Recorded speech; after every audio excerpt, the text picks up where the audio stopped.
Hari ini kita juga masih ada pada serial khotbah 7 hal yang harus sekali lagi harus dikerjakan oleh Yesus Kristus Tuhan kita sebagai tugas dari Bapa. Hari ini kita sampai pada hal yang ketiga. Yesus berkata, aku harus membawa domba-domba yang lain yang belum berada pada kandang ini. Bacaan firman terambil dari Yohanes pasalnya yang ke-10 ayat 11 sampai 21. Sebelum kita lari kepada tema yang berbunyi, aku harus menuntun domba-domba lain yang bukan dari kandang ini. Saya ingin membawa kepada kita 2 kebenaran ilahi yang tersimpan dalam bacaan yang panjang ini. Yang pertama, kewajiban Kristus sebagai gembala yang baik terhadap domba-dombanya. Kita bertanya dalam hati, domba-domba Tuhan itu yang mana? Orang yang menerima Dia sebagai Tuhan dan Juru Selamat secara pribadi diklaim sebagai domba-dombanya. Dan mereka mengenal Dia dan Dia mengenal mereka. Tidak ada seorang pun yang mengenal Yakob Nahwai secara cermat kecuali 2 orang, satu Allah dan Yakob Nahwai sendiri. Orang boleh bilang kata kita mengenal suami kita. Orang boleh bilang kita mengenal istri kita begitu rupa. Kalau sudah kenal istrimu dengan begitu rupa, tidak ada pertengkaran dalam rumah tangga. Kenapa masih ada ribut-ribut? Hanya soal buka jendela dan tutup jendela. Kenapa kita ribut-ribut?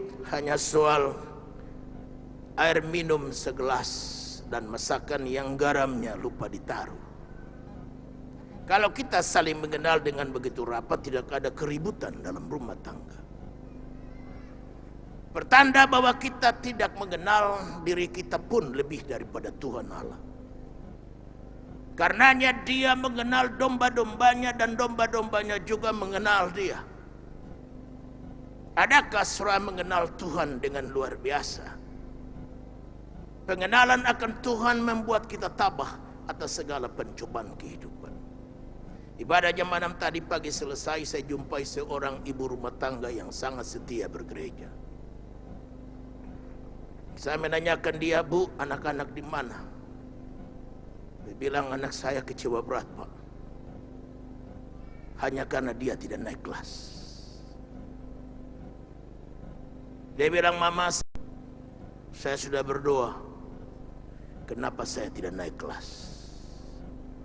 Naik kelas atau tidak naik kelas bukan urusan Tuhan, urusan kita. Anda tidak belajar, Anda tidak naik kelas. Itu bukan urusan Tuhan. Naik kelas bukan urusan tumpan tangan, langsung naik kelas. Nah, inilah kekurangan kita. Kita cuma minta Tuhan melakukan kewajibannya, sedang kita sendiri tidak punya kewajiban apa-apa. Kita minta Tuhan berikan saya nasi, Tuhan tidak kasih nasi, Tuhan kasih ladang untuk kita olah. Kita harus memilih benih yang unggul. Kita menanamnya juga berpikir dengan cermat. Jangan sebagian jatuh di pinggir jalan dimakan burung, yang jatuh di batu dan dia tumbuh tidak berakar, dan dia juga tidak jatuh dalam semak belukar. Tapi kita memperhitungkan bagaimana kemahiran kita menabur, sehingga dia jatuh pada tanah yang subur dan dia menghasilkan buah 60 kali lipat dan 100 kali lipat. Kita berkata Tuhan pelihara burung, setan pun tahu. Jangankan kita. Tapi dengarkan baik-baik, Tuhan tidak melemparkan makanan burung dalam sarangnya. Dia harus berterbangan dari pohon yang satu kepada pohon yang lain untuk mendapatkan makanan yang Allah taruhkan di sana. Karena terbanglah merupakan kemampuan dari burung. Saya tidak bisa terbang. Tuhan kasih saya tangan 2, satu untuk memberi dan satu untuk menerima. Tuhan memberikan saya bahu bukan untuk tempat jasa, tapi juga untuk memikul beban salib yang harus kupikul. Karena itu panggilan setiap kita. Karenanya kita tidak hanya menuntut Tuhan tolong saya, tapi kita harus melakukan kewajiban kita. Saya bilang sama ibu ini, Inci, jangan-jangan anaknya tidak belajar, hanya main game aja. hanya nonton TV saja. Boleh percaya, boleh tidak. Cucu saya umur 2 tahun sudah bisa main game. Sudah bisa main iPad.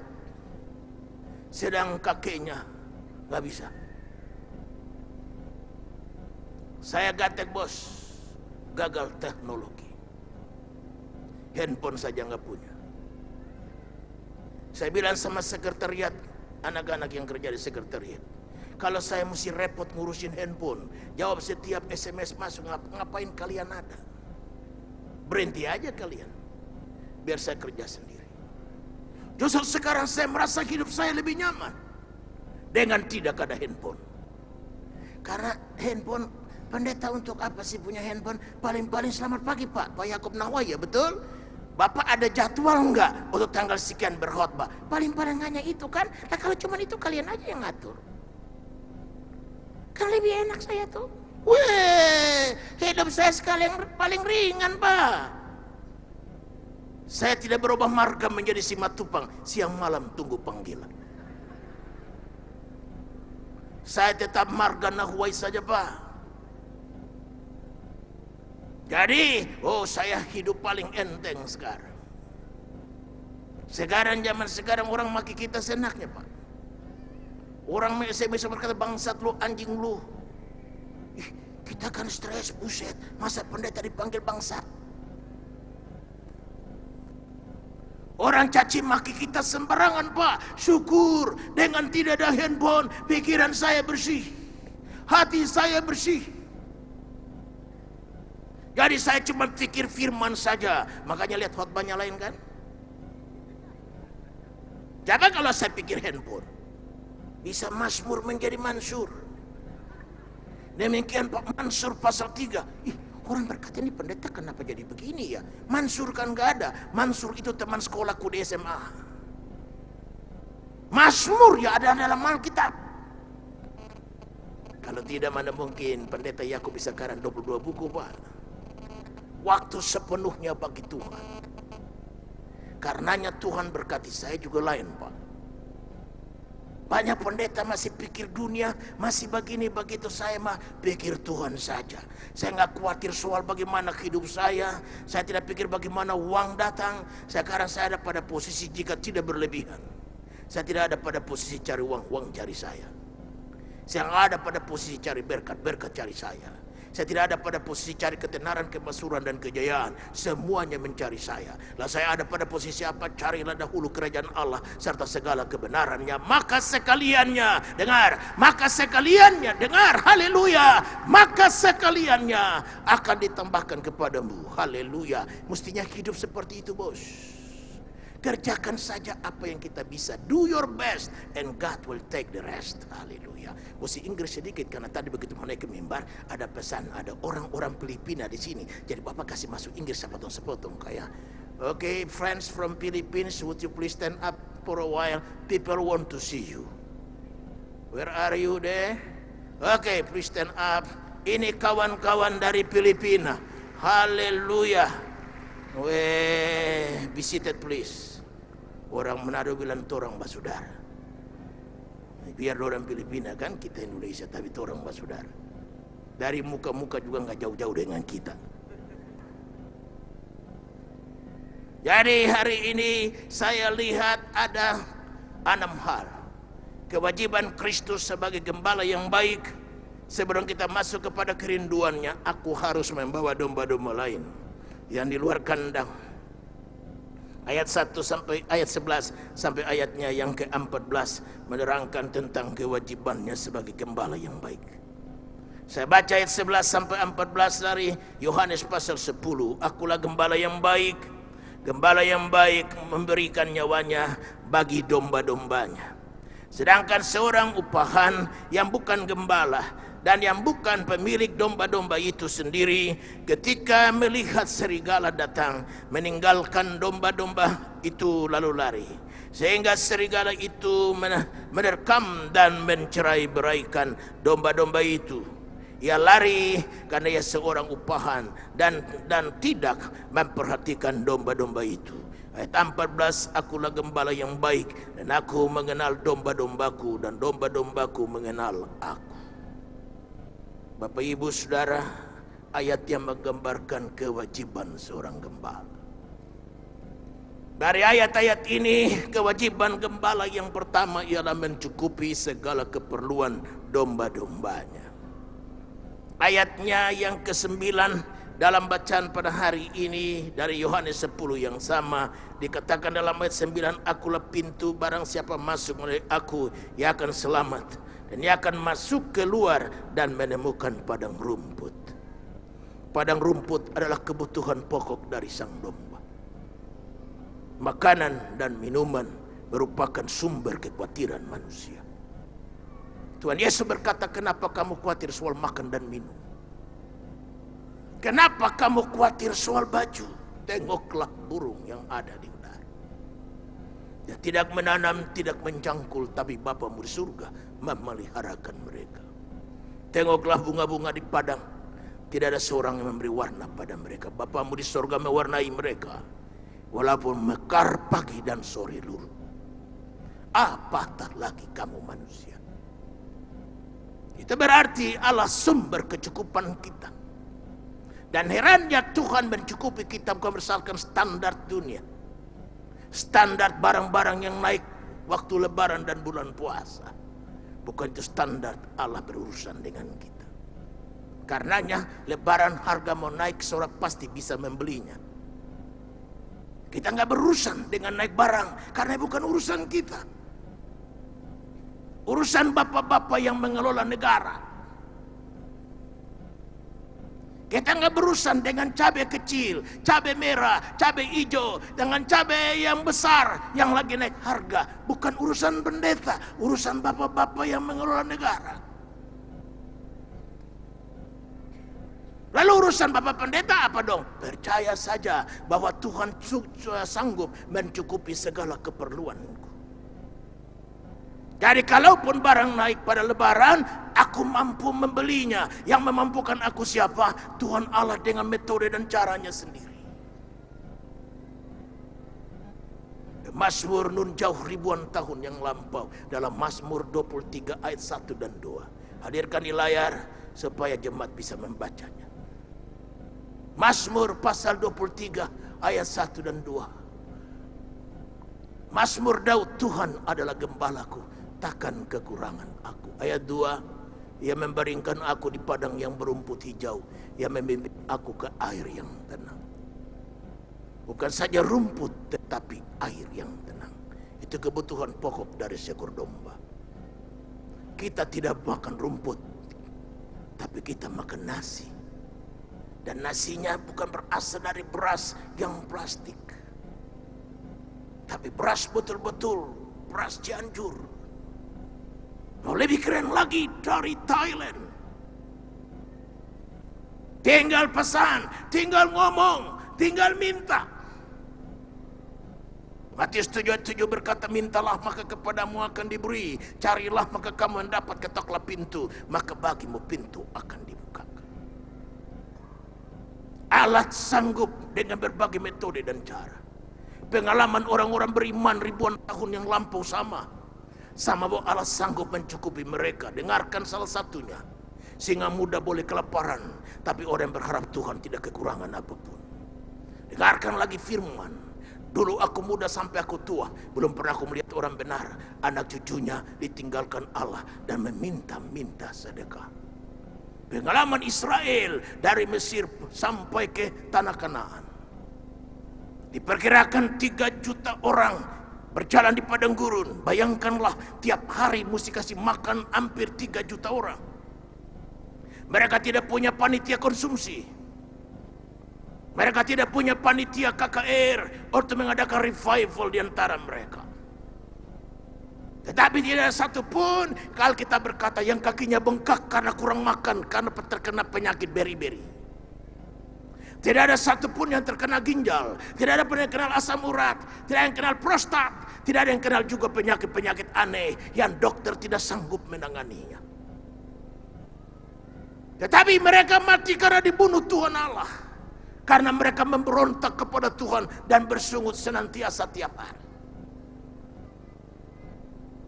Dari akhirnya yang masuk ke tanah perjanjian cuma 2 orang, Yosua dan Kaleb.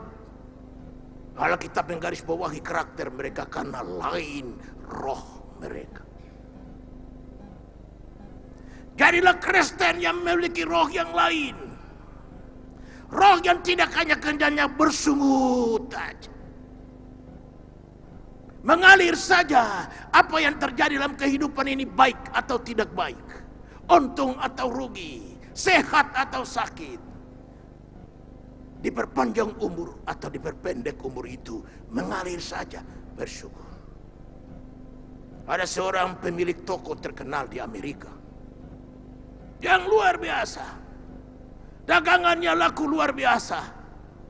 Dia bilang begini, apapun yang terjadi dalam kehidupan ini, saya membiasakan diri untuk tidak membiarkan jiwaku dipengaruhi olehnya. Saya serahkan hanya kepada Tuhan. Saya pikir-pikir, jangan-jangan ini mantan pendeta yang gak jadi pendeta, yang hanya kerjanya berdagang saja. Kalau pengusaha yang begitu repot ngurusin ratusan toko, mempunyai prinsip hidup, dia tidak khawatir, dia tidak takut karena dia mengalir saja. Dia kerjakan apa yang dia bisa dan di luar kemampuannya serahkan kepada Allah yang mampu melakukan segala perkara. Kok kalimatnya mirip-mirip dengan kalimat saya yang dari mimbar berkali-kali bagi saudara.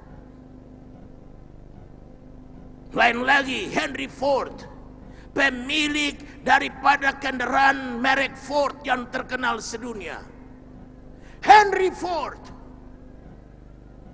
dia bilang begini, cara saya menangani perusahaan saya ialah, jika saya menghadapi masalah, saya biarkan aja, karena saya yakin masalah itu bisa menyelesaikan dirinya sendiri.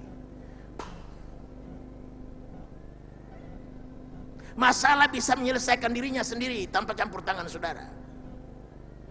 Dia bilang, saya biarkan saja, nanti dia selesai dengan sendirinya, tanpa urus siapa-siapa yang urus, tanpa campur tangan dari siapapun. Masalah bisa menyelesaikan dirinya sendiri asal kau tidak menjamahnya. Dikala kau menjamah, tanganmu berdarah. Dikala kau taruh di hati, dia menciptakan kanker bernama kekhawatiran dan ketakutan. Biarkan masalah menyelesaikan dirinya sendiri. Karenanya, apa yang harus kita perbuat terhadap masalah? Mengalir saja, itu jawabannya. Rela menerimanya dengan lapang dada, bahwa untung dan rugi adalah warna kehidupan. Sehat dan sakit adalah warna kehidupan. Mau hidup harus melewati untung dan rugi, harus melewati lembah kekelaman. Buku yang saya bagi saudara, Tuhan ciptakan kita untuk sukses, salah satu babnya saya membahas ada lembah kekelaman pada jalan sukses. Untuk sukses Anda harus rela berjalan dalam lembah kekelaman. Dan lembah kekelaman berbicara soal masalah, pergumulan, tantangan, hal-hal di luar kemampuan, hal-hal di luar bahu dapat memikul dan tangan bisa menjinjing. Itulah lembah kekelaman. Nah, dengar pemazmur berkata, kalaupun aku berjalan dalam lembah kekelaman, aku tidak takut bahaya, karena batangnya dan tongkatnya menyertai aku. Mestinya kan kita begitu. Karena ngapain kita menyesali nasib? Kenapa kita menyesali nomor rumah yang angkanya sial? Yang bilang angka sial, angka beruntung itu siapa? Semua angka bagus. Coba kalau nggak ada angka 13 yang orang bilang sial, nggak ada nomor 14. Karena anak-anak nggak belajar di sekolah sampai kepada nomor 12, langsung nomor 14. Karena takut menyebutkan nomor 13, takut sial.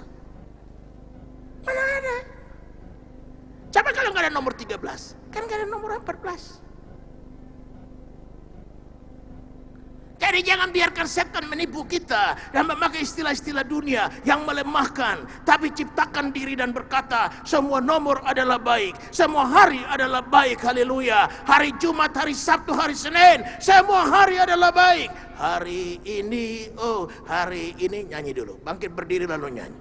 Supaya ngantuk hilang. Musik, mainkan.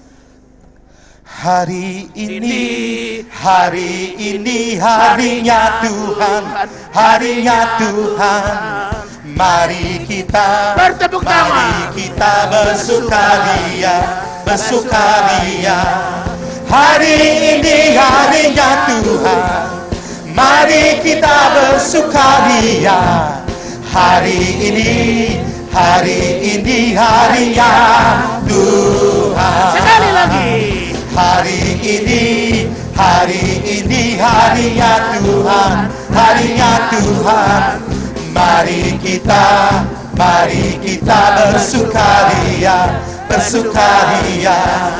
Hari ini harinya Tuhan, mari kita bersukaria. Hari ini harinya Tuhan.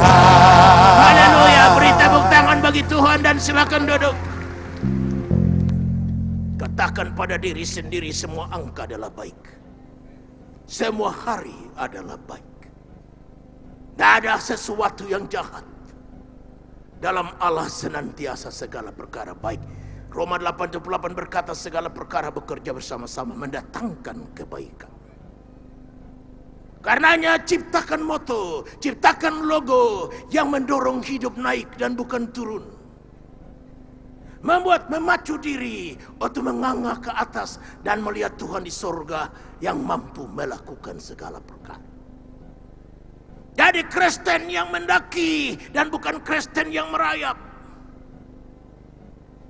Dari masa ke masa gitu aja, karena dia merayap. Dulu marah, sekarang marah. Dulu mudah tersinggung, sekarang mudah tersinggung. Karena dia jadi Kristen yang merayap. Jadi Kristen yang mendaki. Langkah yang terakhir lebih tinggi dari yang sudah pernah diraih. Ciptakan sesuatu yang lebih tinggi daripada kemarin.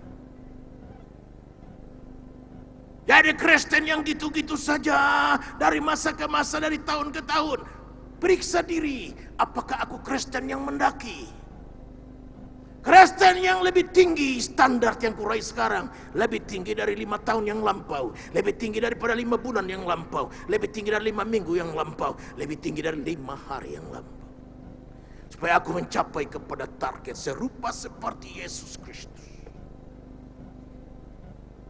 Kristen yang mendaki dan bukan Kristen yang merayap. Karenanya hari ini tugas Tuhan Yesus sebagai gembala, Dia mencukupi segala kebutuhan kita.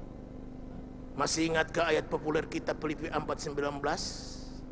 Apa bunyinya? Allahku akan mencukupi segala keperluanmu melalui kekayaan dan kemuliaannya dalam Kristus Yesus. Berarti Dia berurusan dengan kita bukan karena harga lagi naik. Dia tidak berurusan dengan kita dengan harga naik karena lebaran dan bulan puasa. Tapi berurusan dengan kita berdasarkan kekayaan yang Dia miliki. Langit dan bumi, lautan dan segala isinya punya Tuhan. Sulit apa untuk Dia memberikan 100 meter saja di tanah yang Anda bilang mahal. Di Kelapa Gadingkah, sebutkan saja. Nanti cara Tuhan untuk mewujudkannya menjadi kenyataan. Karenanya Filipi 4:6 berkata, jangan khawatir barang apapun, nyatakanlah keinginanmu kepada Allah dalam doa, permohonan dan ucapan syukur. Tuhan gak bikin kita susah-susah. Menyatakan keinginan saja gak perlu ke Trisakti 6 tahun sekolah dulu, menyandang gelar sarjana elektronika, baru kau menemukan semacam kemampuan untuk mengutarakan pendapat, mengutarakan keinginan. Orang bego pun yang tidak bersekolah mampu melakukannya. Nah, saya begitu. Kalau saya khawatir, saya cuma lapor Tuhan. Dan puji Tuhan untuk kemurahan dan rahmat-Nya. Semua laporan saya ditanggapi. Saya rindu punya nyonya orang Cina. Oh, 35 tahun yang lalu jangan coba-coba orang Ambon kawin sama orang Cina. Gak masuk hitungan. Begitu kita menyatakan cinta, dia bilang ngaca. Bayangkan yang melamar ini bukan pengusaha, Pak. Pendeta, modalnya cuma perjanjian lama sama perjanjian baru. Berani datangin anak orang Cina yang kaya, punya toko kain di Senen 2. Buset. Ya saya dalam hati, coba aja dulu siapa tahu jadi. Rupanya keberanianku diperhitungkan Tuhan Allah. Makanya mestinya jadi orang takut-takut. Jadi enggak, jangan. Maju aja, mau mati-mati, mau hidup-hidup. Dan kalau kita takut mati, nggak mati, ngerti? Tapi kalau kita takut mati, justru mati-matian kita. Mati langkah, mati kutu, dan akhirnya mati betul-betulan. Karena kita lagi punya target, ngerti? Soalnya saya naksir ibu ini kan, ibu kan tinggi kan, kayak pramugari gitu. Saya kan udah jenis Sakeus. Jadi kalau kita sudah pendek Sakeus, bini Sakeus, anak-anak Sakeus semua. Kalau anak-anak melayani MC berkata, kita akan dengar trio Sakeus. Ya Tuhan, anak-anaknya Pak Yakob. Makanya pacaran juga pakai otak, ngerti ya? Haleluya. Kita kan sudah hitam nih. Lah kalau bini kita hitam juga, anak-anak arang semua. Tapi kalau nyonya putih, kita agak sedikit hitam kan, kopi susu. Haleluya kan? Kau lihat hasilnya Yohanes kan? Ayo, tinggi kayak mama, hidung kayak papa, kulit in between, hitam kagak. Nah lihat kan Yohanes kan tampan nggak? Ya, lah kalau bapak nggak puji anaknya, siapa lagi memuji dia? Haleluya. Tapi kenyataannya kan begitu. Haleluya. Jadi waktu saya pergi ke Korea, ikut menghadiri acaranya Choi Yong-gi, pendeta-pendeta top dunia hadir. Sudah kenal Kong Hee dari Singapura? Lalu anak saya bawa. Karena Choi Yong-gi bilang, bawa second generation, bawa generasi kedua, saya bawa anak saya. Karena kita naik bus kan, bus disiapkan khusus untuk board members. Anak saya, pendeta dari Australia yang kenal saya. Are you the son of Kong Hee from Singapore? No, I am the son of Jacob Nahuai. Dia liatin dari kepala sampai ke kaki. Bapak jelek begitu kok, anak tampan begini, dia bilang saya jelek. Wah elah, kalau saya jelek kok mana ibu mau, ngerti? Haleluya. Boleh, jeleknya cuma giginya doang, kayak yang lain mah boleh juga lah. Haleluya. Ngerti? Jadi bapak ibu saudara, adik-adik muda khususnya yang korhosana, yang belum dapat jodoh, pacaran pakai otak neng. Haleluya. Dan minta saja kok, lah minta kan gak ada masalah. Jadi waktu saya mulai mau menyatakan cinta pertama kali, saya berdoa dulu, Tuhan Yesus tolong hamba, berikan kekuatan, pakai kata-kata hamba, untuk hamba bisa nyatakan bagaimana caranya Tuhan, supaya aku dapat meraih hatinya. Oh Tuhan tuntun, hari itu berdandan rapi, kemeja celana krem, baju onde-onde. Soalnya itu, waktu itu kita lagi niru-niru pakaiannya Pak Mingus teh itu, ngerti? Pak Mingus waktu itu kan masih ada keren kan, celana krem-krem, karena mereka waktu itu kan grup-grup dari Ambon kan, jadi kita tiru-tiru. Wah ini pendeta tiru-tiru gayanya penyanyi. Kita mulai masuk. Waktu itu mana ada parfum, kalaupun ada siapa sanggup beli, kita beli Odorono. Karena dalam ilmu pacaran itu ada dua hal yang pantang. Pertama BB dan kedua BM. Apakah gerangan itu? BB artinya bau badan dan yang BM artinya bau mulut. Jangan bertanya, apa kabar Dek? Baik. Ya jangan begitu atuh. Aturan mau jadi jangan jadi. Karena kau kurang bijaksana. Kau cuma bijak sini. Haleluya. Intinya ya saya dapat. Jadi dapat istri Cina, dapat. Pingin gereja terbesar Jakarta, dapat. Jadi saya sekarang ini meminta sama Tuhan juga. Saya udah gak usah minta lagi. Karena saya pikir ya apa juga semua sudah dikasih Tuhan. Mau apa lagi sih Yakob Nahuai ini? Sekarang cuma hidup bagi Tuhan, bayar utang. Bagaimana saya orang miskin, diangkat Tuhan bisa jadi macam begini. Sekarang bayar utang. Hanya budi Tuhanlah yang merubah nasib anak desa ini. Karenanya saya cuma hidup untuk Tuhan saja. Apapun saya perbuat saja. Sekarang buku saya bagi gratis, uangnya saya cari sendiri. Saya nggak pakai hasil kolekte, saudara. Jangan khawatir. Saya nggak pernah pakai mimbar untuk kepentingan diri saya. Saya nggak pernah kata sama kawinkan anak. Saya bilang dulu, saudara-saudara, bagaimana kalau kita ekstra kolekte? Wah, kalau saya begitu saudara kabur tinggalin saya. Ini mah pendeta ngaco. Ada pernahkah saya utang apa dari saudara yang saya nggak bayar? Ayo bangun dan bilang omong kosong Pak Pendeta. Enggak kan? Nggak ada yang saya susahin. Nggak pernah saya pergi besok saudara nggak pulang-pulang. Udah kasih air putih belum pulang, air teh belum pulang, Coca-Cola belum pulang, kasih mie keriting belum pulang, kasih mie lurus belum pulang. Karena apa? Belum dapat salam tempel. Tak pernah. Saya cuma mohon maaf sama saudara karena kesibukan saya kadangkala tidak melayani saudara dengan baik. Saya tidak besuk saudara. Besok nih ada orang Sumba yang keluarganya meninggal, yang bantu Filipus untuk pergi ke Israel, yang bantu Gatot pergi ke Israel. Dia telepon Gatot, tanya Om Yakob bisa enggak besok hari Senin pimpin upacara kematian, karena dia punya saudara udah umur 91. Dia nami di rumah sakit Pluit Kelapa Gading. Saya tengok, saya doakan. Beberapa minggu kemudian dia meninggal. Mayatnya akan dibawa ke Pulau Sumba hari Selasa. Hari Senin saya mesti pimpin upacara penutupan peti. Mereka minta dengan sangat, bagaimana kalau Pak Yakob pimpin upacara penutupan peti? Siap melaksanakan perintah. Maju jalan, gerak. Jika saya ada waktu untuk Tuhan, gak ada nawar. Tapi kalau saya ada di luar kota, mau bikin apa? Atau saya ada di luar negeri, dan hari Sabtu dengan segala hormat dan penuh kerendahan hati, saya jangan diganggu. Kalau saudara pingin khotbah yang keren, hari Sabtu jangan ganggu saya. Saya ada di kamar doa. Saya ada ruang untuk persiapkan khotbah. Khotbah itu gak gampang. Saya bilang khotbah itu gampang. Kalau saudara lihat saya macam begini, ini gampang nih. Kalau lihat Pak Yakob punya gaya khotbah itu gampang, saya bilang. Makanya saya berterima kasih nih, akhir bulan ini nih, tanggal 30, 1 dan 2 Juli, 2.000 manusia lebih akan membanjiri lokasi ini. Dari Sabah telah nyatakan diri hadir. Dari Brunei Darussalam siap. Dari Sarawak. Dan dari Surabaya 300 pendeta naik kereta api. Sekarang sudah semua hampir rampung. Terima kasih untuk dana yang Bapak Ibu sudah sumbang. Ada sekitar 700 orang minta subsidi.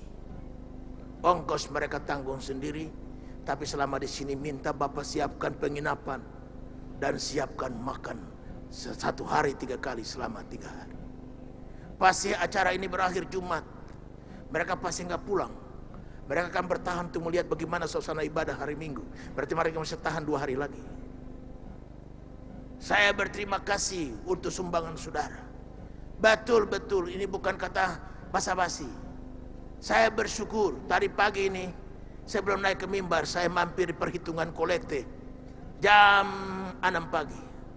Laporan ada 2 amplop Pak, masuk yang 125 juta, tulisannya untuk konferensi pendeta. Saya bilang susah, saya bilang ada, sekarang lebaran lagi naik, harga-harga naik. Saya baca saya dengar seorang kawan bilang, sekarang ekonomi susah Pak.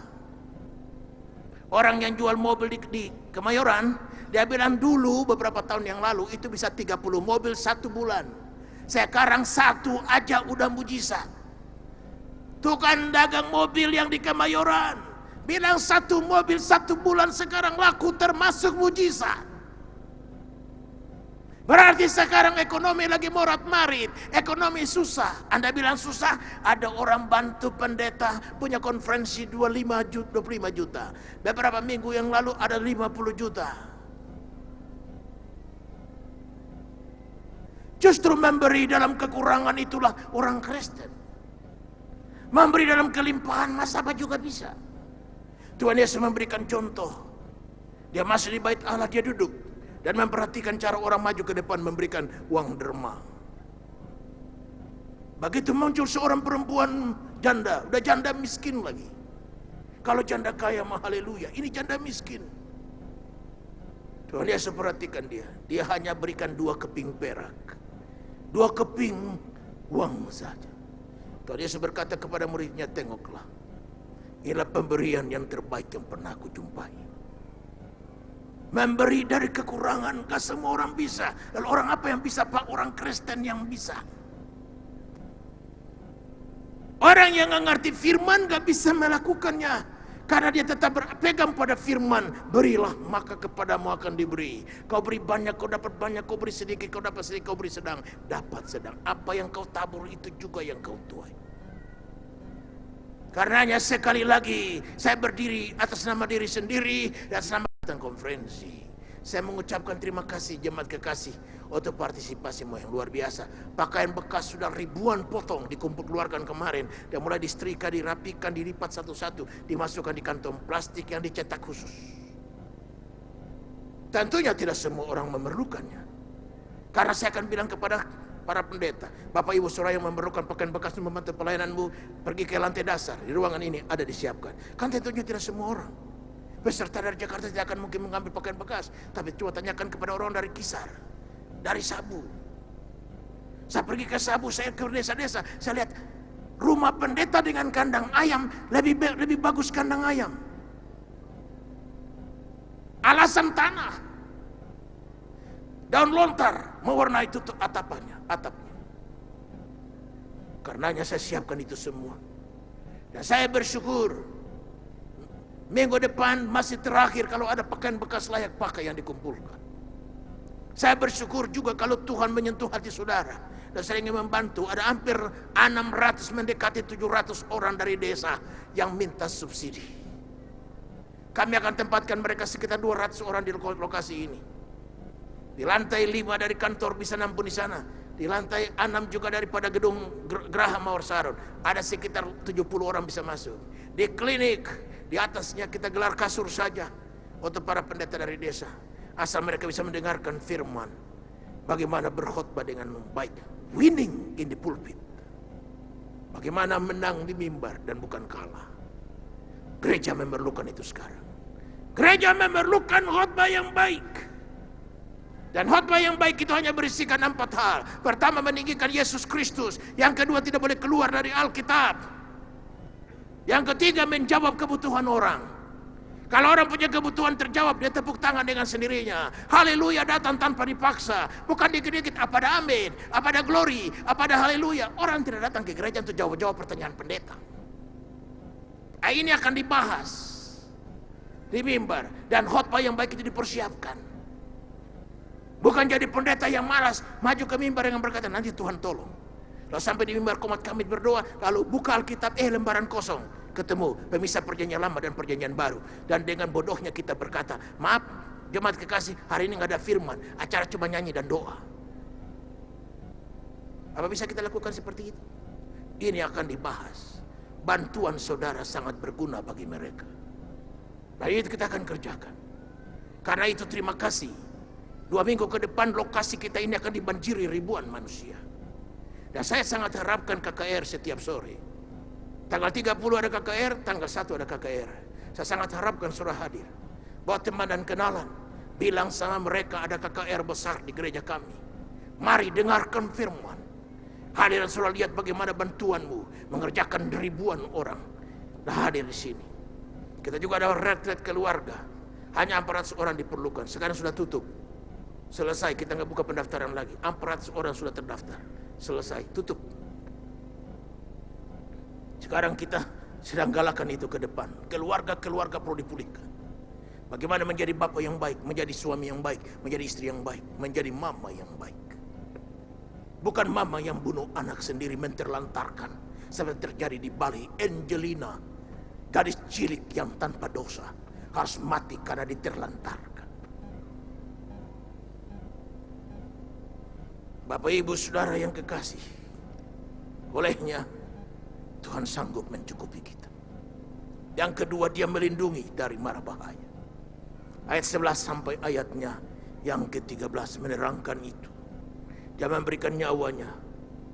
Dia memelihara dari segala mara bahaya. Diceritakan ada serigala. Memang ada serigala di antara para domba. Serigala lambang daripada iblis, si jahat itu, pembunuh dan pencuri. Aku datang supaya domba-dombaku memiliki hidup yang berkelimpangan. Tapi pencuri datang hanya mencuri, membunuh dan membinasakan. Itulah serigala itu.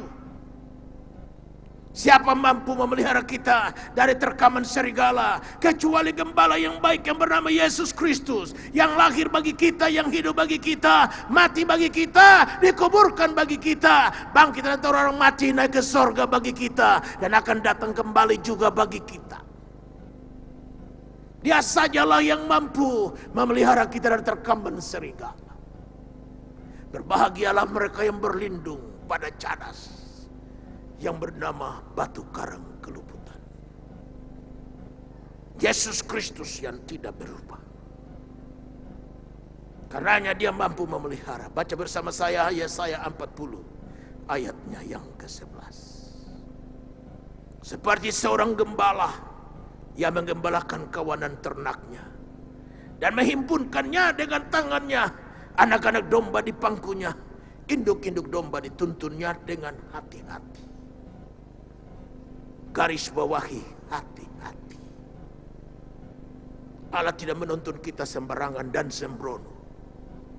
Dia menuntun kita dengan hati-hati. Ada kata mutiara berkata, hidup ini ibarat barang pecah belah. Karena hidup ini adalah barang pecah belah, harus tangani dengan hati-hati. Gak boleh sembrono menjalankan hidup ini, karena dia barang pecah belah. Kesenggol, jatuh dan pecah, tidak bisa lagi diperbaiki, hancur berantakan. Hanya satu yang mampu merawatnya. Jika pecahannya kita serahkan ke dalam tangannya, dan dia bisa memperbaiki puing-puing yang rusak menjadi bangunan yang kokoh, menara bagi namanya. Tetapi jika kita sendiri berusaha memperbaikinya, hancur, berdarah tangan kita. Karenanya hidup itu ibarat barang pecah belah. Allah menanganinya dengan hati-hati. Dan kalau kita napa-napa, bukan salah Allah, karena dia melakukan dengan semaksimal yang bernama hati-hati. Anda napa-napa, jangan salahkan Allah. Salah dewe, salah diri sendiri. Jangan bertanya, suffering, why me? Jangan. Allah telah menangani kita dengan hati-hati. Dan kalau Anda meleset dari kehati-hatian itu, salah Anda, salah saya. Begitu hati-hati sampai rambut di kepala dia hitung. Dan seutasnya pun tidak akan gugur tanpa dia mengizinkannya. Karena jangan bertanya, Tuhan, aku udah banyak doa, aku udah puasa, kok gini? Allah tidak ada pada posisi peta kompli. Allah berada pada posisi apa? Pada posisi layak disanjung, layak ditinggikan, layak menerima segala pujian dari makhluk yang bernafas. Jika kita tempatkan Tuhan Allah pada posisi itu, kau tidak usah mencari berkat. Dia akan membuat berkat mencari kita. Kita tidak usah cari uang. Dia akan berbuat demikian sehingga uang cari kita. Kita tidak usah mencari tender. Dia akan berbuat begitu rupa sampai tender mencari kita. Ngapain kita repot-repot teken kontrak hari Minggu, sedang hari Minggu mesti pergi ke gereja? Emang nggak bisa kalau teken kontrak lain hari? Sampai Tuhan Allah harus berkata 6 hari lamanya kau bekerja. Apa nggak cukup? Nah, kalau mau kerja itu nggak cukup. Kita mesti bikin schedule bernama schedule harian, schedule mingguan, schedule bulanan, schedule tahunan, 5 tahun, 10 tahun. Gagal-gagal, apa-apa. Kalau manusia nggak gagal mah dia bukan manusia. Dianya Tuhan Allah. Malah kalau kita nggak gagal, Tuhan Allah tanya, lo mau saingin gua ya? Kita dapat getok benjol. Bahwa diri seperti manusia, bukan Tuhan Allah. Sebab kita tidak bisa menyaingi dia. Dia Allah. Tidak pernah gagal. Dia tak pernah gagal karena dia Allah. Kalau saya harus gagal, gagal berarti pertanda saya bukan Allah. Failure is a sign that we are a human being. Kegagalan adalah tanda bahwa kita ini manusia biasa, bukan Tuhan Allah. Jadi bawa diri seperti manusia yang mengerti tata krama kehidupan, yang mengerti sopan santun, yang mengerti memberi dan menerima. Bawa diri seperti itu supaya rahmat dan anugerah dari Tuhan Allah bekerja dalam kita sehingga hidup menjadi enteng-enteng saja. Ngapain Tuhan kasih kehidupan yang kita menjalaninya dengan terseok-seok, menjalaninya dengan setengah mati? Itu mah bukan kehidupan yang dari Allah. Kok yang kupasang padamu ringan dan sedap rasanya. Dalam Tuhan itu ada istilah sedap. Sudah pernah makan makanan yang bilang, aduh enak banget ya, sedap banget nih. Makanan tuh nikmat kalau dia sedap. Jangan dia masih makanan yang enak. Tuhan mau kita memiliki hidup yang kita jalani dengan nikmatnya. Sampai kita berkata seperti Khairul Anwar, aku mau hidup 1000 tahun lagi. Dia bukan Kristen, Khairul Anwar itu. Dia tidak mengenal firman Allah, perjanjian lama dan perjanjian baru. Dia nggak kenal Yesus Kristus. Dia nggak kenal Roh Kudus. Tapi dia masih punya prinsip hidup. Aku mau hidup 1000 tahun lagi. Waktu saya SMP, kita paling gemar Khairul Anwar punya sajak-sajak. Aku salah satunya. Dari kumpulan aku terbuang sajak. Saya pikir-pikir, Khairul Anwar tidak kenal Tuhan, bisa bilang aku mau hidup 1000 tahun lagi. Inang kita yang kenal Tuhan dari muda sampai tua. Ada masalah dikit, udah dah, biar mama mati dah, mama mati udah. Kalau mama mati asal lu tahu aja, bapak lu kawin lagi dengan perempuan lain belum tentu sama seperti mamamu ini.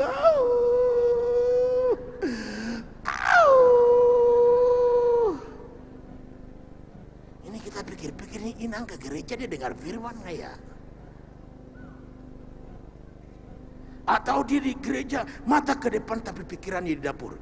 Besok nih masak apa ya?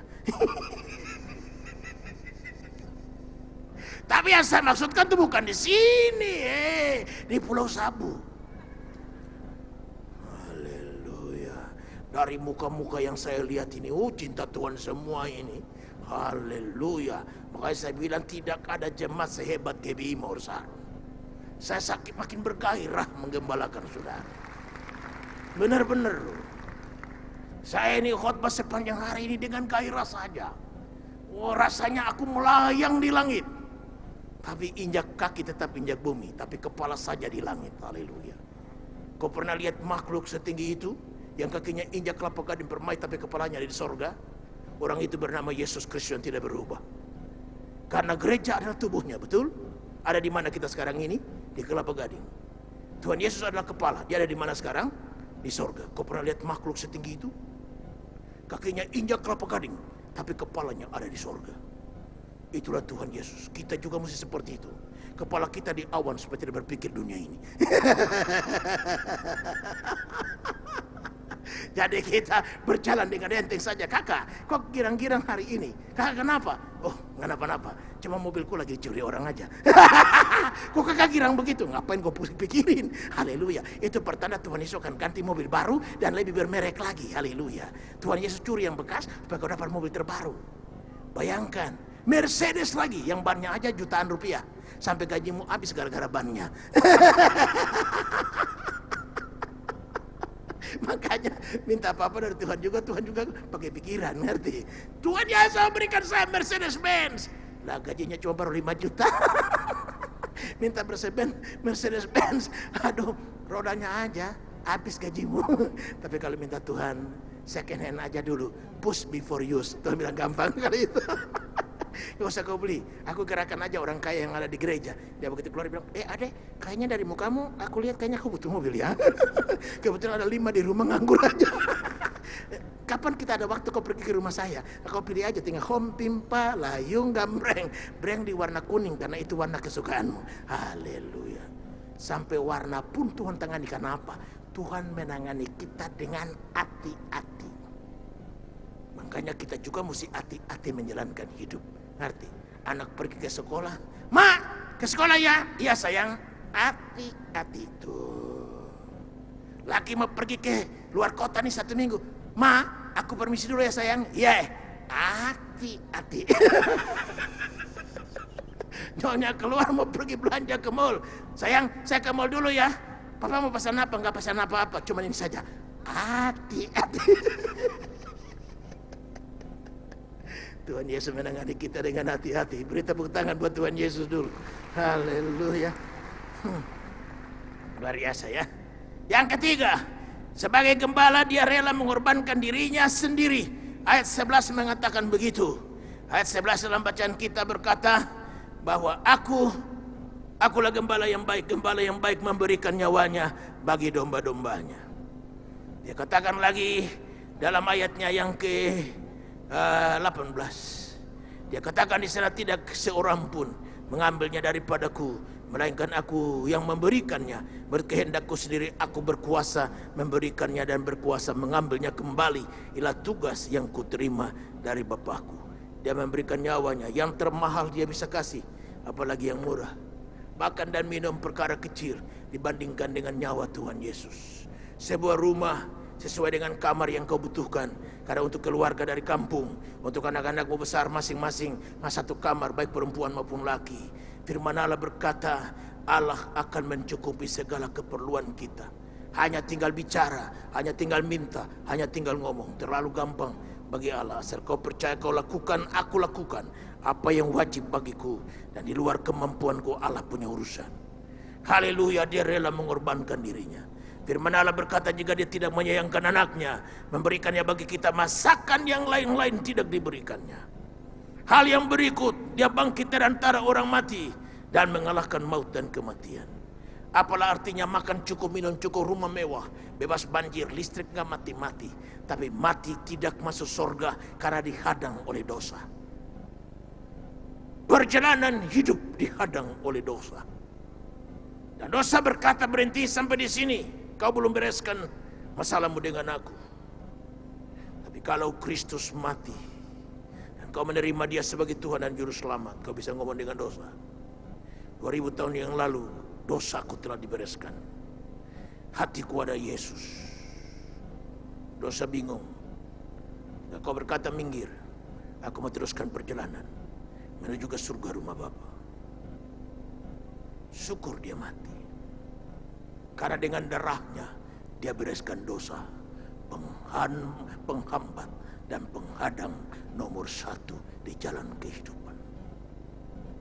Dia tidak saja mati, tapi dia bangkit. Dengarkan kalimat berikutnya. Dia bangkit dari antara orang mati dan mengalahkan maut dan kematian. Ibrani pasal 13 ayat yang ke-20. Ibrani pasal 13 ayat 20, maka Allah damai sejahtera yang oleh darah perjanjian yang kekal telah membawa kembali dari antara orang mati gembala agung segala domba, yaitu Yesus Tuhan kita. Allah membawa kembali dari orang mati gembala agung, yaitu Yesus Kristus Tuhan kita. Dia katakan, aku berhak memberi nyawaku dan berhak pula mengambil. Tidak ada seorang pun yang membantu dia untuk menggolekkan batu kuburnya. Dia sendiri. Tidak ada seorang pun yang menolong dia naik ke surga. Dia sendiri. Dia berkata, aku berhak memberikan nyawaku dan berhak pula mengambilnya kembali. Adakah nabi seperti ini? Tidak ada. Adakah orang suci seperti ini? Tidak ada. Hanya dia setunggal, satu-satunya. Karenanya jalan selamat cuma Dia, tidak ada yang lain. Karenanya betapa beruntung kita menjadikan Dia sebagai Tuhan dan Juru Selamat. Jika ada 1, 2 atau lebih di antara kita yang belum membuka hati bagi Yesus, meteraikan liwat baptisan air, apalagi yang sudah tunggu, masih adakah yang lain yang sudah cari? Sudah tidak ada. Hanya Dialah. Petrus berkata, di bawah kolong langit ini tidak ada nama lain yang dikaruniakan Allah kepada manusia yang di dalamnya kita beroleh selamat. Hanyalah nama Yesus Kristus. Karena itu terima Dia dan jadikan Dia Tuhan dan Juru Selamat. Saudara lihat di sini, Dia bangkit dari antara orang mati. Dia membuka kesempatan bagi orang-orang tersesat untuk balik. Karenanya di dalam 1 Petrus pasal 2 ayat 25, tak berasal dari mulut Simon yang menyangkal Dia sampai 3 kali. 1 Petrus 2 ayat 25, sebab dahulu kamu sesat seperti domba, tetapi sekarang kamu telah kembali kepada gembala dan pemelihara jiwa. Petrus yang menyangkal Tuhan sampai 3 kali, dia kategorikan dirinya tersesat. Dia berkata, kita yang dulu tersesat kembali sekarang kepada Dia, Gembala Agung, pemelihara jiwa kita. Waktu anak terhilang itu pulang, Bapak berikan kesempatan buat dia. Bapak tidak mencaci makinya, Bapak tidak mempersoalkan persoalannya, karena dia anak kurang ajar, menerima warisan sebelum Bapak mati. Orang tua sudah mati baru kita berbicara tentang warisan. Ini anak kurang ajar, dia datang kepada bapaknya, Bapak bagikanlah hak yang menjadi bahagianku. Bapak beri, dan Alkitab mencatat, dia ambil bahagiannya dan dia berfoya-foya, menghabiskannya dengan kelakuan bebas. Masa kelaparan paceklik datang melanda kota di mana dia tinggal, dan dia tidak jadi apa-apa karena dia anak manja. Biasanya anak manja itu nggak bisa bikin apa-apa. Karenanya Alkitab berkata adalah baik kuk pada masa muda, kukalah beban. Maka selalu lihat orang-orang yang masa mudanya sengsara, banyak kan jadi orang sukses. Anak-anak yang tadinya mengalami penderitaan, siksaan barang perlu. Saya merantau dari Ambon tahun 63. Saya tinggal di kompleks Ams Kebo. Dan saya Pak Minggus sama-sama. Kita berdua ini, saya kenal Pak Minggus dan Pak Minggus kenal saya tahun 63. 52 tahun yang lalu kita sudah berkenal. Dari situ saya tinggal dengan di rumah kakak. Kakakku seorang pelaut dan istrinya minta ampun galaknya. Saya harus mencuci, memasak, menyetrika. Pekerjaan inem pelayan seksi saya mengerjakan. Tapi itulah didikan. Sehingga saya tabah. Saya mencuci, menyetrika, belanja ke pasar seperti perempuan. Pekerjaan yang pantang dikerjakan seorang laki-laki. Batinku meronta. Tapi saya tabah. Saya ingat pesan papaku, nak, hidup ini ibarat roda pedati. Dia berputar ke bawah. Dan kalau ada pada posisi bawah, kau siap-siap naik ke atas. Saya ingat nasihat itu. Siapa tahu sekarang saya mungkin ada pada posisi bawah. Siapa tahu kemudian saya naik pada putaran berikutnya. Saya tabah. Tidak ada orang yang menghibur saya. Saya dengan Minggus sama-sama Sidi. Sama-sama dengan Enten Tanaman. Kakaknya Bung Enteng, kita semua Sidi di GPIB Immanuel. Di Gambir sana. Orang-orang Sidi keluarganya pada datang. Semua yang hadir. Saya tidak ada seorang. Kita mesti baris ke depan mimbar. Dengan pujian, hendaklah kau iring Yesus pikul salib. Orang girang, saya hancur hati. Semua keluarga kumpul, saya nggak ada siapa-siapa. Lembah kekelaman ini saya lewati. Dengan Tuhan menjadi penghibur. Siapa sangka anak desa ini bisa jadi begini. Siapa sangka pendeta yang dikenal Indonesia itu adalah orang yang sedang berdiri di muka saudara ini. Tuhan tidak kekurangan metode. Asal kau bersedia berjalan dalam lembah kekelaman. Tanpa bersungut. Tanpa bertanya suffering why me. Tapi kau angkat tangan dan memuji Tuhan. Karena memang lika-liku kehidupan. Tidak seorang pun yang dapat menerkanya. Hanya Tuhan yang mengakui diri sebagai gembala, yang menangani kita dengan hati-hati. Kuatkan hati, hibur hati. Kau anak yatim piatu kah? Berada di kota yang tidak punya siapa-siapa. Dengar, ada Tuhan. Kau perempuan janda kah yang tidak punya siapa-siapa lagi? Dengar Inang, ada Tuhan. Kau laki-laki dudakah? Selama ini kau dengan istri seperti batu dengan cumi-cumi. Lengket banget.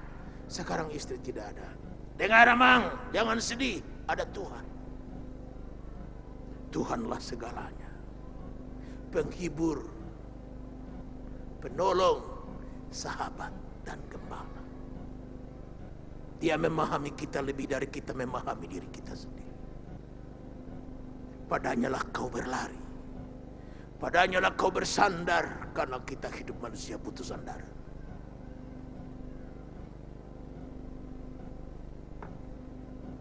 Dan olehnya anak itu balik. Alkitab berkata dari jauh Bapa melihatnya. Maka berlarilah bapaknya. Tangannya dibukanya selebar mungkin. Dan dirangkulnya erat-erat anak itu dengan bau busuk. Bau amis.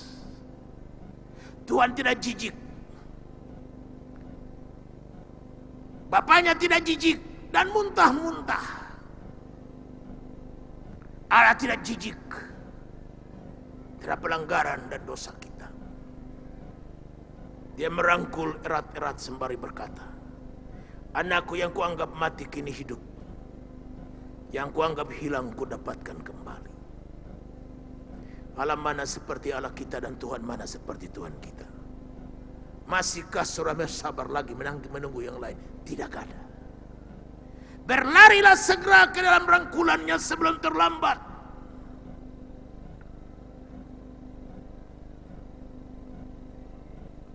Kebajikan yang keenam yang Allah lakukan sebagai gembala, memberi upah.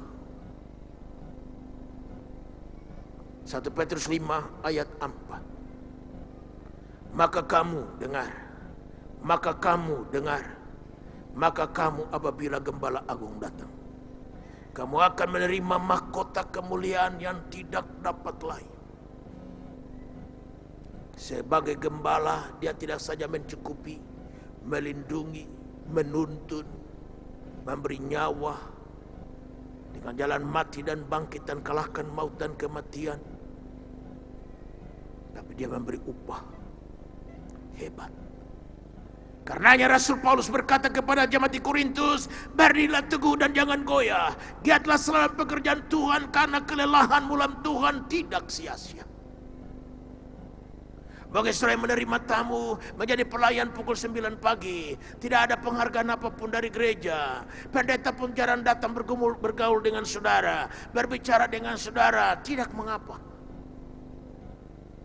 Relakan gembala agung yang memperhatikanmu, relakan gembala agung yang menjamah tanganmu, relakan gembala agung yang memberikan senyuman manis kepada saudara walaupun saudara tidak mendapatkannya dari siapa-siapa. Jangan mundur. Jangan kecewa dengan kawan-kawan di sekitarmu yang mungkin mulutnya kasar karena dia orang daerah.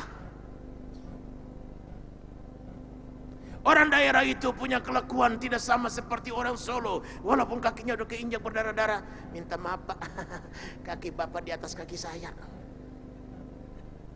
Orang Solo udah berdarah-darah keinjak kaki nih, dia masih bilang minta maaf Pak, pakai minta maaf lagi.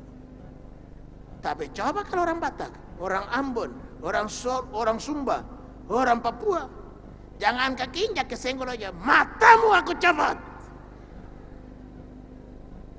Jadi harap maklum, kalau ketemu orang seperti dalam pelayan, buset, kusangka orang Kristen semua kayak orang Solo. Oh tidak Pak, kita nggak bisa robah watak kita, ngerti? Yang bisa robah cuma Roh Kudus saja, haleluya. Jadi kalau jumpa seperti itu, tenang. Anggap itu lika-liku kehidupan. Anggap itu percik-percik pergaulan.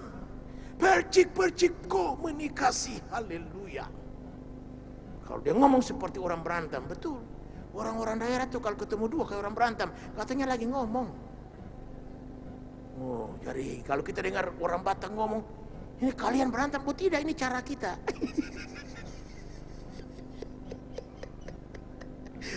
So, kalau dia nggak keras-keras, nggak kedengaran, karena kita kan gelombang di pulau-pulau kecil itu kan ombaknya lebih kencang daripada suaranya.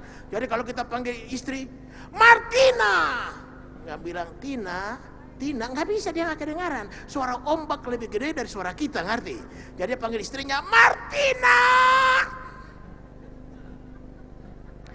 Marta Christina Tiahohu.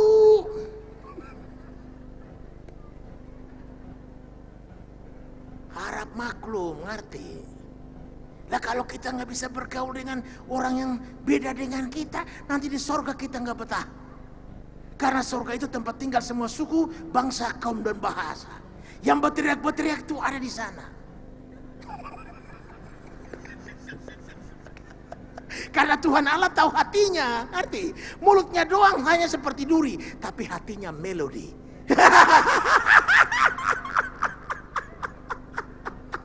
Haleluya. Jadi kalau dapat istri, mulutnya kayak duri, tenang. Itu hal yang bagus bagi kita. Ngerti? Karena firman Allah berkata bahwa mendapatkan istri itu mendapatkan sesuatu yang baik. Jadi kalau begitu baca firman itu, oh jadi istri sesuatu yang baik ya. Kok mulutnya kok begini amat? Justru itu penghiburan, bego.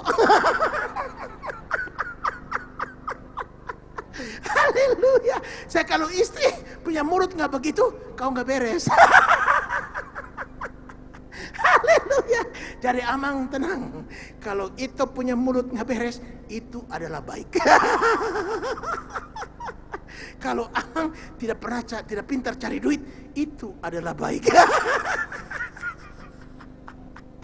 Itu menjadi pelajaran padamu. Karena dulu Mama sudah bilang, Mama bilang kan, nak, jangan kawin sama laki-laki ini, nak. Dari cara jalannya aja, bebek lebih cepat dari dia. Tapi kau sudah bilang, Mama tahu apa? Cinta kita sudah diubun-ubun, dikit lagi tembus nih, Jadi itu sudah risiko, haleluya. Arti, tenang, nanti dia dengar khotbah 3 kali 4 kali, dia berubah. Dia langsung menjadi bos gede. Punya 100.000 hektar kelapa sawit. Tinggal itu menjadi kagok. Tadinya miskin, sekarang pakai konde dan tusuk konde. Dulu pakai sendal lepit ke gereja, sekarang pakai hak tinggi, jalan miring-miring. Orang bilang OKG, orang kaya baru. Tenang, waktunya belum nyampe. Siapkan diri, ngerti? Supaya begitu pakai hak tinggi nggak kagok, ngerti? Supaya pakai hak tinggi tetap mantap aja, biasa-biasa. Jangan miskin, dengan siapa aja bergaul. Apa kabar? Baik. Pada sempat begitu udah kaya aja langsung. Kak, dia diem aja. Mana Kak? Dia banyak bicara. Haleluya. Saya lihat Risma jadi saya ingat. Ini adik saya ini memang dia setia sekali ini. Beli aja kasetnya, borong bikin habis. Dia setia nih. Jam berapa kau suka hadir? Jam 5 sore ya? Iya, saya lihat dia aja. Saya bilang, Risma, kamu menyanyi. Makanya saya kaget dia tadi. Dia nyanyi loh, bawa kaset lagi.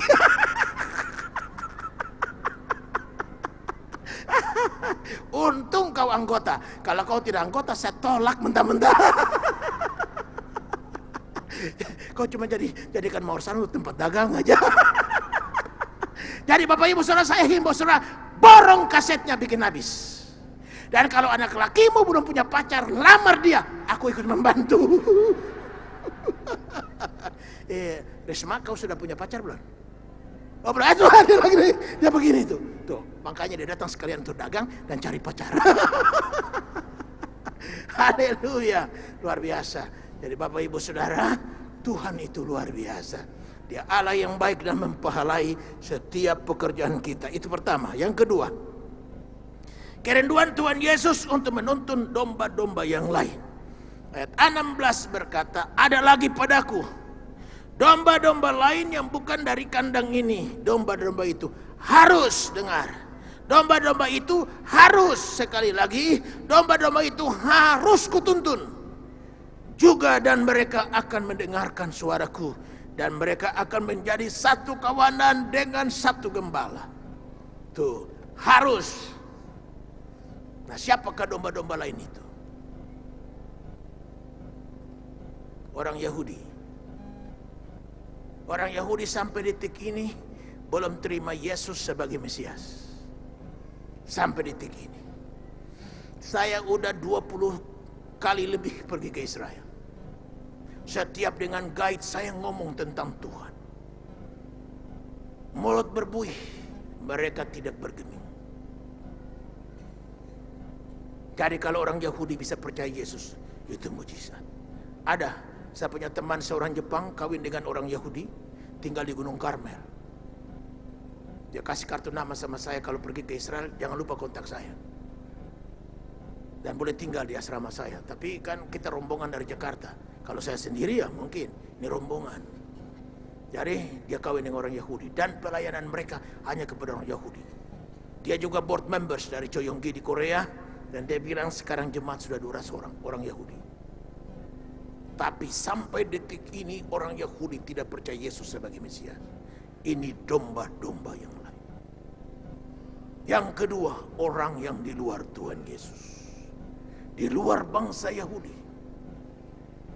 Kawan-kawan Muslim adalah domba lain itu. Kawan-kawan Hindu adalah domba-domba lain itu.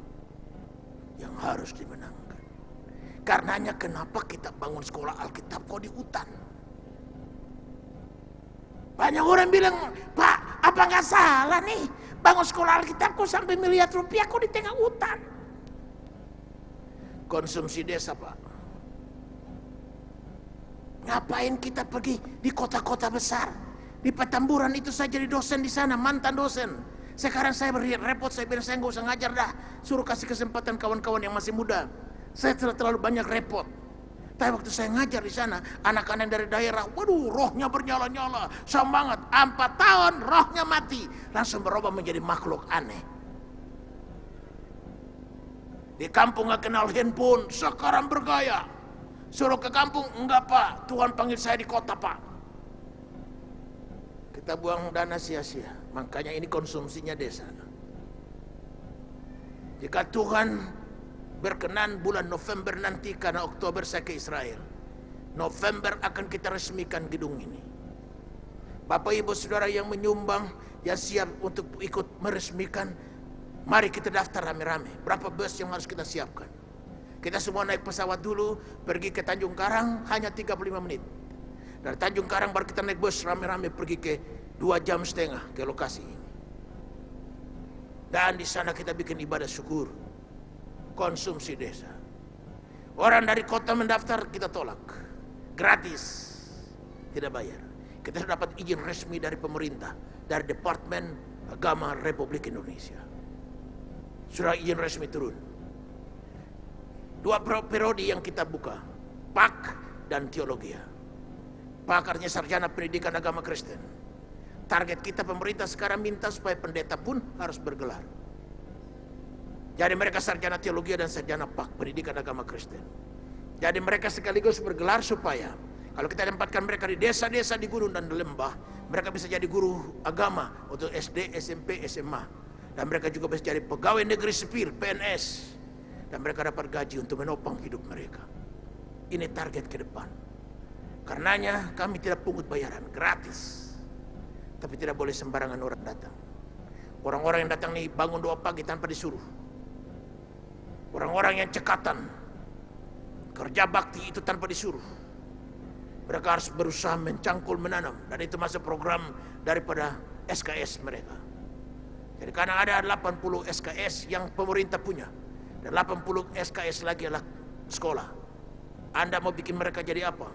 Karena tujuannya adalah konsumsinya untuk peran desa. Jadi kita ajar mereka bagaimana untuk piara lele yang baik, piara ayam yang baik, piara B1, B2 yang baik. Bagaimana mereka bisa menanam singkong yang sekali cabut 30 kilo satu batangnya. Harus diakulasi atau dikawinkan dengan singkong karet dan sebagainya. Semua ada ahlinya akan mengajar. Dan mereka harus piara ayam, bagaimana sampai kalau ayam biasa bertelur 1, ini sekali bertelur 2.